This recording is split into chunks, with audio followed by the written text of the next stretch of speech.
नमस्कार सबैजनालाई। आज कुलानीको पूजा हो। म जन्मेपछिको कुलानी पूजा हो। आज पूजा गरेको हेऱ्यो है त्यो साथी।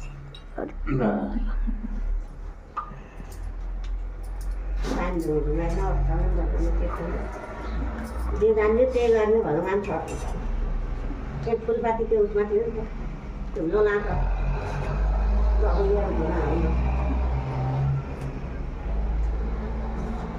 अब यो दियो के कसरी लाने आजमा हालेर लाने यो दियो लाने हैन माटेर झन् त्यही दियो भालियो ए म दियो निकाली घर दियो निकाली घर त वहाँ छुट्टै बनायो ल यो उठाउनु पर्यो अब मिला यो झोला हालियो अब पाउनु त्यो घसेट्नु के हेर्नु आमाले हाल्नुहुन्छ उहाँ चाहिँ निकाल्नु कपडा लाउनु जानु भयो अब तिमी कपडा तयार भयो अब हामी आज भन्ने ल भयो ल सबैजनालाई बाई बाई छ। हेरौँ है त नेक्स्ट भिडियोमा।